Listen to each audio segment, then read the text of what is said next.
Europe in 60 seconds is called Bildt in Parma in Italy. First question obviously what's happening in France.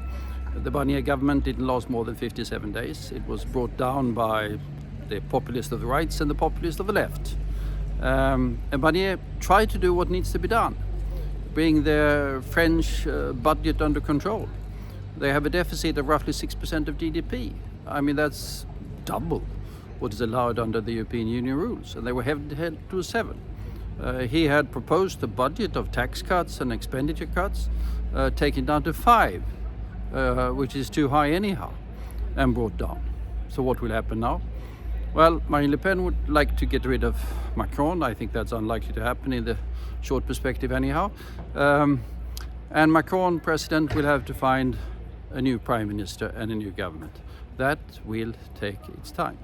And from the wider European perspective, of course, less than ideal. We have an extremely weak government in Germany heading for elections and likely to lose that particular election. And we now have a situation where France doesn't have any functioning government either. And we have things happening on the other side of the Atlantic. Second question, is there any way for the European Union and other Europeans to influence the course of events in Georgia? Well, one would hope so, but I think prospects are not particularly good. We have an increasingly semi-authoritarian, I would call it, government, leaning towards some sort of quarter-Putinesque regime, consolidating power, using violence, have evidently falsified and rigged the election to a very large extent, and intending to stay in power. And now we have a fairly significant popular opposition developing on the streets of not only Tbilisi but several other Georgian cities. Will that result in violence? Will that result in some sort of accommodation? Will that result in it all being repressed? We don't know.